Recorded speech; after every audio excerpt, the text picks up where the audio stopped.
రేపల్లపట్నంలో మంచినీటిని సమర్థవంతంగా సరఫరా చేసేందుకు అధికారులు చర్యలు తీసుకోవాలని రాష్ట్ర రెవెన్యూ శాఖ మంత్రి సోదరులు అనగాని శివప్రసాద్ సూచించారు. పట్టణ ప్రజల తాగునీటి అవసరాలను తీర్చే సమ్మర్ స్టోరేజ్ ట్యాంకును అన్ని విధాలా అభివృద్ధి చేస్తామని రాష్ట్ర రెవెన్యూ శాఖ మంత్రి అనగాని సత్యప్రసాద్ సోదరులు శివప్రసాద్ తెలిపారు.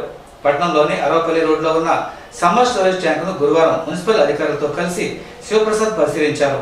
ఈ సందర్భంగా ఆయన మాట్లాడుతూ పట్టణంలో తాగునీటి సప్లైలో చిన్న సమస్యలు ఉన్నట్లు తమ దృష్టికి వచ్చినట్లు చెప్పారు. ప్రస్తుతం సమ్మర్ స్టోరేజ్ ట్యాంకులో నీరు చివరి దశ చేరుకున్నాయని చెప్పారు. మరో 15 రోజుల వరకు పట్టణ ప్రజలకు తాగునీరు అందించేందుకు సరిపడా నీటి నిల్వలు ఉన్నాయని ఆయన అన్నారు. అయితే రాష్ట్ర ప్రభుత్వం బంకింగ్హామ్ కెనాల్ ద్వారా కాలువలకు నీటిని విడుదల చేస్తున్న క్రమంలో సమ్మర్ స్టోరేజ్ ట్యాంకును నీటితో నింపేందుకు ఏర్పాటు చేయాలని అధికారులకు సూచించారు. మరో 2 రోజుల్లో పంట కాలువలకు నీరు వస్తుందని చెప్పారు. ప్రస్తుతం అందుబాటులో ఉన్న 6 మోటార్ల ద్వారా నీటిని నింపేందుకు ఏర్పాట్లు చేయాలని సూచించారు. నీటి విడుదల అధికంగా ఉన్నట్లయితే మరో కొన్ని హైపవర్ మోటార్లను తీసుకొచ్చి సమ్మర్ స్టోరేజ్ ట్యాంకును నింపాలని అధికారులకు సూచించారు. పట్టణంలో తాగునీటి సప్లైలో ఎదురవుతున్న చిన్న సమస్యలను పరిష్కరిస్తామని అన్నారు.